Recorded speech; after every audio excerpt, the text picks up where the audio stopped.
আসসালামু আলাইকুম। কেমন আছেন সবাই? আশা করি সবাই ভালো আছেন। ভূতের কথা ইউটিউব চ্যানেলে আপনাকে স্বাগতম। আজকে যে গল্প সম্পর্কে জানব সেই গল্পের নাম হচ্ছে মানুষের পেটে জিনের সন্তান, দ্বিতীয় পর্ব। যারা এখনও প্রথম পর্বটা দেখেন নাই, তারা আগে প্রথম পর্বটা দেখে আসুন। ভিডিওটির লিংক ডেসক্রিপশনে। অনেক কথা বলে ফেলছি, এখন গল্পটা বলা শুরু করছি। বড় বাবা জিন ও সালাম কবিরাজ রাজি হওয়ায় সেই জিন চলে যায়। জিনটা চলে যাওয়ার পর বড় বাবা জিন বলেন, সালাম, আমি তাহলে এখন আসি, আমার কোনো প্রয়োজন হলে ডেকো। কথাটা বলে বড় বাবা জিন চলে যাওয়ায় সালাম কবিরাজ দরজা খুলে রশিদকে ঘরে আসতে বলে। সালাম কবিরাজের ডাকে রশিদ ঘরে আসলে সালাম কবিরাজ রশিদের বউয়ের জ্ঞান ফিরান। রশিদের বউয়ের জ্ঞান ফিরলে সালাম কবিরাজ ওদের দুজনকে বলেন, দেখুন, ওই জিনটা অনেক শক্তি ও খারাপ। আমি চাইলে ওকে বন্দী করতে বা মেরে ফেলতে পারি, কিন্তু এতে ঝামেলা বেড়ে যাবে। পরে ওর পরিবারের জিনেরা আপনাদের উপর আক্রমণ করতে পারে। ওই জিনটা আমাকে একটা বিষয়ে অনুরোধ করছে। আর মাত্র ২০-২৫ দিন বাকি। ২০-২৫ দিনের মধ্যে বাচ্চা হবে, আর তখনই ওই জিনটা বাচ্চাটাকে নিয়ে চলে যাবে। ও আর জমিলার কাছে আসবে না, জমিলার কোনো ক্ষতি করবে না। শুধু তাই না, এই ২০-২৫ দিন ও জমিলার কাছে আর আসবে না, ভয় দেখাবে না। জমিলার পেটে যে বাচ্চা আছে, এটাও কেউ জানবে না। ওই জিনটা মায়াজাল সৃষ্টি করে রাখবে। জিনটার এরকম কথায় আমি ঝামেলায় না গিয়ে ওর কথায় রাজি হই।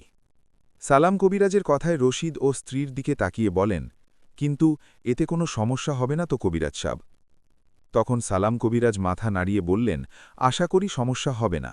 যদি এই কয়দিনের মধ্যে সমস্যা হয় তাহলে আমাকে খবর দেবেন, তখন আমার যা করতে হয় করব। এই বলে সালাম কবিরাজ রশিদের স্ত্রীকে বলেন, আজকের পর ওই জিনটাকে দেখলে বা ও আপনার কাছে আসলে আমাকে জানাবেন। আজ থেকে ২০-২৫ দিন পর বাচ্চা হওয়ার আগেই ওই জিনেরা আসবে, আর বাচ্চা হলে ওরা নিয়ে চলে যাবে। এতে ভয় পাবার কিছু নেই। এরপরও কোনো সমস্যা হলে আমাকে ডাকবেন। কথাটা বলে সালাম কবিরাজ ওদের কাছে বিদায় নিয়ে বাড়ির দিকে যেতে থাকে। বাড়ির দিকে যাবার সময় ওই ধানুষ নামে জিনটা সামনে আসে। ধানুষ নামে জিনটাকে দেখে সালাম কবিরাজ বলেন, কিরে, তুই আমার কাছে? শোন, তোর কথা মতো আমি রশিদ ও ওনার স্ত্রীকে বুঝিয়ে চলে আসছি। তুই তোর কথা রাখিস, তোর বাচ্চা জন্ম নিলে ওকে নিয়ে চলে যাবি। সালাম কবিরাজের কথায় ধানুষ নামে জিনটা বললেন, তুই আমার কথায় রাজি হয়ে ভালো করছিস, বেঁচে গেছিস। আমার কথায় রাজি না হলে তোর ক্ষতি হয়ে যেত রে কবিরাজ। এই জিনের এরকম কথায় সালাম কবিরাজ বললেন, শোন, তোকে একটা কথা বলি। তুই আমার কাছে এখনও শিশু। তোর থেকে ১০০০ গুণ শক্তিশালী জিন পরীর মুখোমুখি হয়েছি আমি। তোর হাত থেকে আমি বেঁচে গেলাম এমনটা বরং তুই আমার হাত থেকে বেঁচে গেলি। তোর সাথে কথা বলে ঝামেলা করতে চাই না। রাস্তা ছাড়, বাড়িতে যাব। তুই তোর কথা রাখিস। সালাম কবিরাজের কথায় জিনটা চলে যাওয়ায় সালাম কবিরাজ চলে যান বাড়িতে। এই ঘটনার একদিন দুদিন করে কেটে যায় ৭টা দিন। ৭ দিন পর এক সকালে সালাম কবিরাজের কাছে আসে রশিদ। রশিদ এসে সালাম কবিরাজকে উদ্দেশ্য করে বলে, সর্বনাশ হয়ে গেছে কবিরাজ সাব। গতকাল রাতে আমার বউ জমিলা হারিয়ে গেছে। রাতে আমি বাজার থেকে বাড়ি এসে দেখি জমিলা ঘরে নেই। পরে ওকে সবখানে খুঁজেছি, কিন্তু কোথাও পাইনি। ও ওর বাবার বাড়িতেও যায়নি, কোনো আত্মীয়র বাড়িতেও নেই। আমার অনেক ভয় করছে, ওর কিছু হয়ে যায়নি তো? আপনি চলুন না কবিরাজ সাব। রশিদের কথায় সালাম কবিরাজ বললেন, আপনি চিন্তা করবেন না, বসুন, আমি দেখি আপনার স্ত্রীর সাথে জিন ঘটিত কোনো সমস্যা আছে কিনা। কথাটা বলে সালাম কবিরাজ রশিদকে বসিয়ে পাশের ঘরে গিয়ে বড় বাবা জিনকে ডাকলেন। ওনার ডাকে বড় বাবা জিন আসায় সালাম কবিরাজ সব ঘটনা খুলে বললেন। সব শুনে বড় বাবা জিন খোঁজ নিতে চলে গেলেন। বেশ কিছুক্ষণ খোঁজ নিয়ে বড় বাবা জিন এসে বললেন, সালাম, রশিদের স্ত্রী জমিলাকে ধানুষ জিন ও তার পরিবার মিলে তাদের রাজ্যে নিয়ে গেছেন। বড় বাবা জিনের কথায় সালাম কবিরাজ বললেন, তাহলে এখন কি হবে, এখন উপায়? তখন বড় বাবা জিন বললেন, আমাদের এখন ওই জিন রাজ্যে ওদের কাছে যেতে হবে। আমি তোমাকে নিয়ে যাব ধানুষ জিন ও তার পরিবারের কাছে। ওখানে গিয়ে তুমি ও আমি ধানুষ জিনের বাবাকে বুঝিয়ে বলি, দেখি উনি কি বলে। তুমি রশিদকে বলো বাড়িতে চলে যেতে। আমরা জিন রাজ্যে যাবার পর জমিলাকে ফিরিয়ে আনতে পারলে বাড়িতে রেখে আসব। বড় বাবা জিনের কথায় সালাম কবিরাজ তাই করলেন।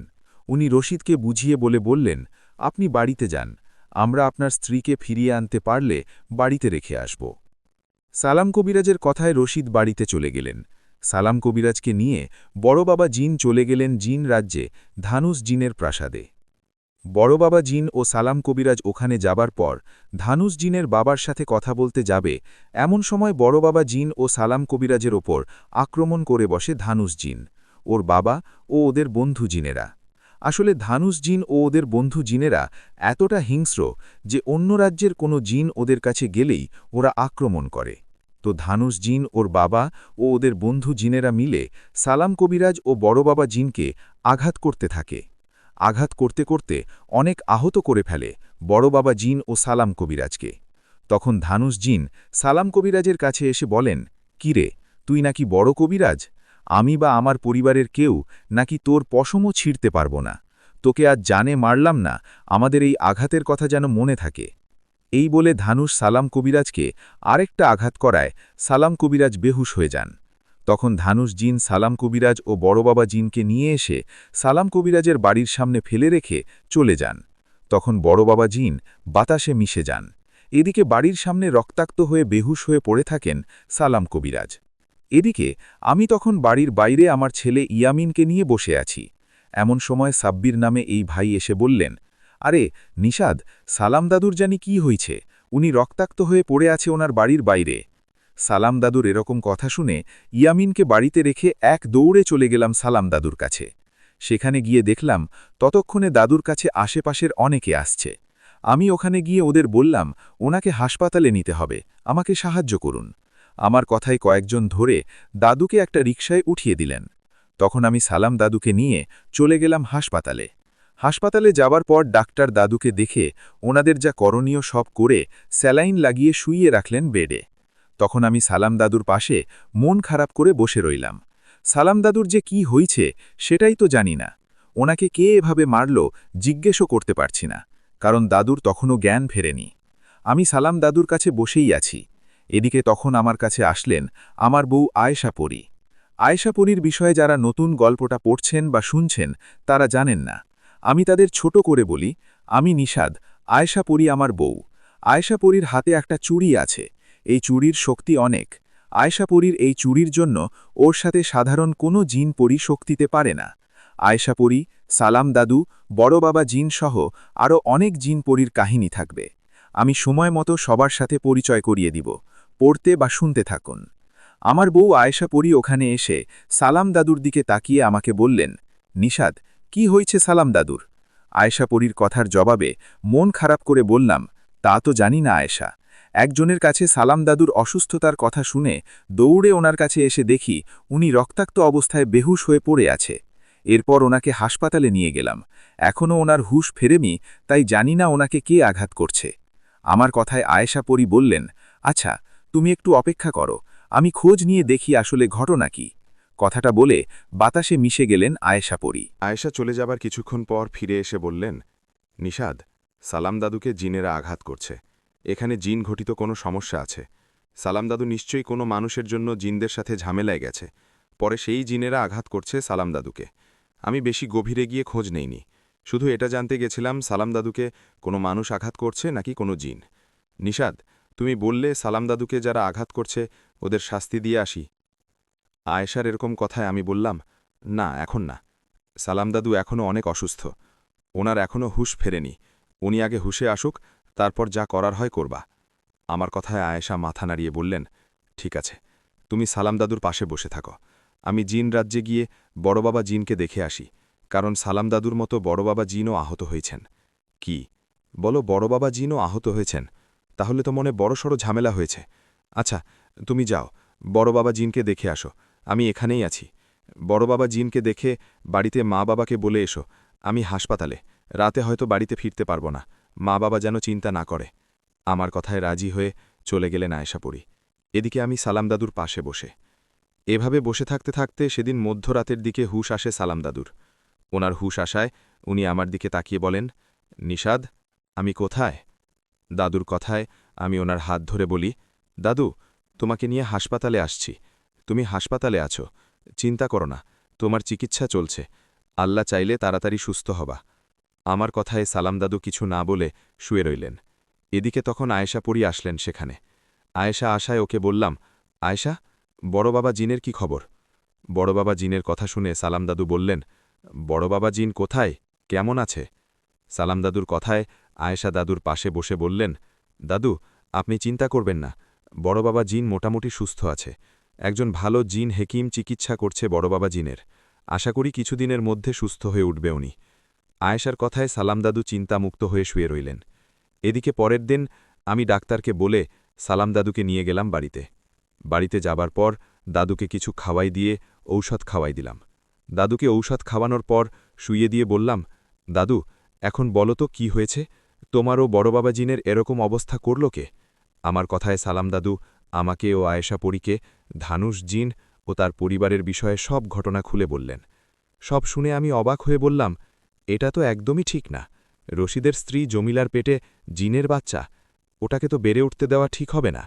আমার কথায় সালাম দাদু বললেন, এই বিষয়টা আমিও মেনে নিতে চাইনি, তাই বাচ্চাটাকে গায়েব করতে বড় বাবা জিনের দেয়া বিশেষ একটা জিনিসের সাথে জমজমের পানি মিক্স করে রশিদের স্ত্রীকে খাওয়াতে চাইছিলাম। এদিকে ঠিক তখনই ধানুষ জিন আমারও বড় বাবা জিনের কাছে অনুরোধ করতে থাকে, জমিলার পেটে ওর বাচ্চার যেন কিছু না করি, ও জমিলার কোনো ক্ষতি করবে না, জমিলার সামনের আসবে না, ২০-২৫ দিন পর বাচ্চাটা হলে ও নিয়ে চলে যাবে। ধানুষ জিনের এরকম অনুরোধে আমিও বড় বাবা জিন রাজি হই। আমরা ওর শর্তে রাজি হয়ে ওর কথা রাখছি, কিন্তু ও আমাদের কথা রাখেনি। ৭ দিন পর ধানুষ জিন ও তার পরিবার রশিদের স্ত্রী জমিলাকে ওদের রাজ্যে ধরে নিয়ে গেছে। জমিলাকে ধরে নিয়ে গেছে, তাই আমিও বড় বাবা জিন কথা বলতে গেছি ওদের সাথে। আর তখনই ওনারা আমাদের আঘাত করে এরকম অবস্থা করে। সালাম দাদুর কথায় অনেক খারাপ লাগছিল তখন। বিনা অপরাধে এভাবে মারতে পারছে ধানুষ জিন ও তার পরিবার? সালাম দাদুর এরকম কথায় কষ্ট পেয়ে আয়েশাকে বললাম, আয়েশা, তুমি তোমার কাজ করো, ওদের শাস্তি দিয়ে জমিলা নামে মেয়েটাকে নিয়ে বাড়িতে আসো। আমার কথায় আয়েশা চলে যাবে এমন সময় সালাম দাদু বললেন, আয়েশা, সাবধানে থেকো, ওরা কিন্তু হঠাৎ করে আক্রমণ করে। সালাম দাদুর কথায় আয়েশা রাজি হয়ে চলে গেলেন ধানুষ জিনের রাজ্যে, ধানুষ জিনের প্রাসাদে। সেখানে গিয়ে কোনো কথা না বলে আয়েশা ধানুষ জিনের বুকে আঘাত করে ওকে ফেলে দিলেন। হঠাৎ করে আঘাত করে ফেলে দেয়ায় ধানুষ জিনের বাবা আয়েশা পরীকে বলেন, এই, কে তুই? আমার ছেলেকে আঘাত করার সাহস কিভাবে পেলি? ধানুষ জিনের বাবার কথায় আয়েশা পরী বললেন, যেভাবে সাহস পেয়েছিলি তোরা সালাম কবিরাজকে আঘাত করতে, তোদের সাহস কিভাবে হয় বড় বাবা জিন ও সালাম কবিরাজকে হঠাৎ করে আক্রমণ করতে? ওনারা তো তোদের সাথে যুদ্ধ করতে আসেনি, এসেছিল কথা বলতে। ধানুষ কথা দিয়েছিল জমিলা নামে মেয়েটার কাছে যাবে না, ওর বাচ্চা হলে নিয়ে আসবে।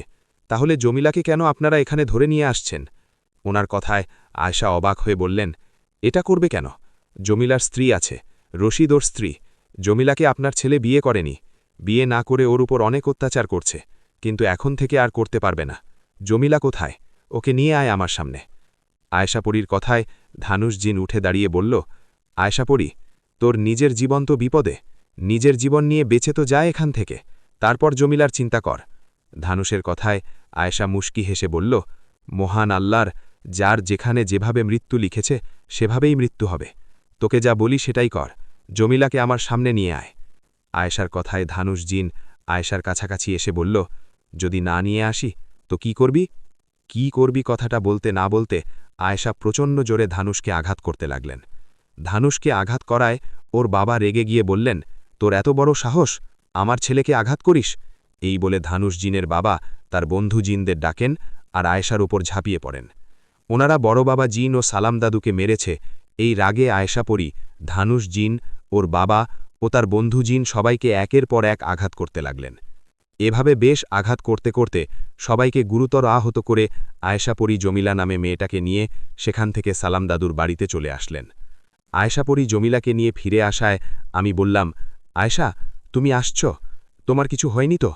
তখন আয়েশা বলল, চিন্তা করো না নিষাদ, আল্লাহর রহমতে আমার কিছুই হয়নি।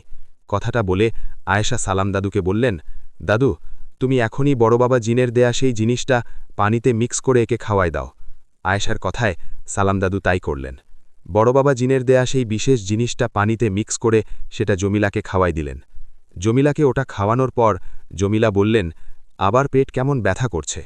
তখন সালাম দাদু বললেন, এতে ভয় পাওয়ার কোনো কারণ নেই, এভাবে এই পানিটা আর 2 বার খেলে তোমার পেট থেকে জিনের বাচ্চা ভ্যানিশ হয়ে যাবে।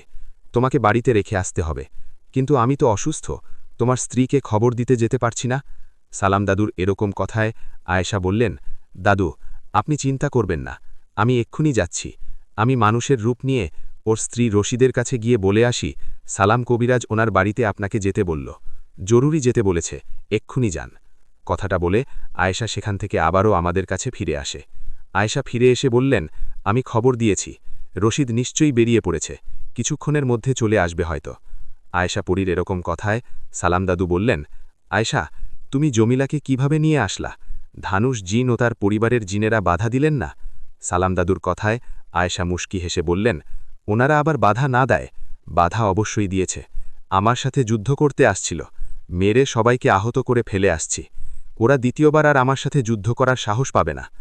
আয়েশাপুরীর কথায় সালাম দাদু কিছু বলতে যাবে, এমন সময় বাহিরে থেকে জমিলার স্ত্রীর ডাক ভেসে আসলে আয়েশাপুরী বাতাসে মিশে গেলেন। তখন সালাম দাদু রশিদকে ঘরে ডাকলেন। সালাম দাদুর ডাকে রশিদ ঘরে এসে ওর স্ত্রী জমিলাকে দেখে জড়িয়ে ধরে কান্না করতে লাগলেন। তখন সালাম দাদু রশিদকে বললেন, শুনুন, আল্লাহর রহমতে আপনার স্ত্রীকে ফিরিয়ে নিয়ে আসা হয়েছে। ওনাকে ফিরিয়ে এনে কিছুক্ষণ আগে বিশেষ এই পানিটা খাওয়ানো হয়েছে, আর এই বাকি পানিটুকু সাথে রাখুন। এখান থেকে কাল একটু পানি খাবে, আর পরশুদিন বাকি পানিটুকু খাবে।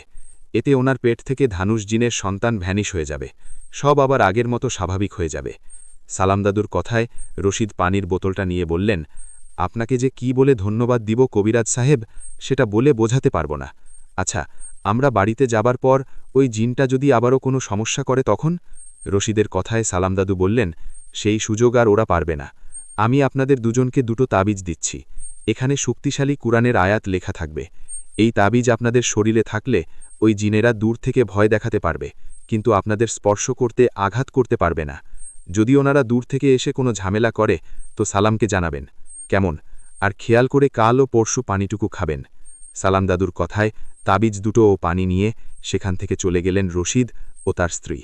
ওনারা চলে যাবার পর আয়েশাপুরী আবারও সামনে আসলেন। তখন আমি সালাম দাদুকে বললাম, দাদু, অন্য কাউকে তো ঠিকই সাবধানে থাকতে বললা, এখন তুমি নিজে সাবধানে থাকবা, নিজের শরীরের যত্ন নেবা, আর ঔষধগুলো নিয়ম মতো খাবা। আমি কালকে আবার তোমার কাছে আসব, কেমন? কথাটা বলে আয়েশাপুরী ও আমি চলে গেলাম বাড়িতে। তারপর আজকের মতো এই পর্যন্তই। এই গল্পের পরবর্তী পর্ব দেখতে চ্যানেলটা সাবস্ক্রাইব করে পাশে থাকুন। গল্পটি ভালো লাগলে লাইক, কমেন্ট এবং শেয়ার করবেন। ধন্যবাদ বন্ধুরা, ভালো থাকবেন সবাই। দেখা হচ্ছে পরবর্তী গল্পের ভিডিওতে।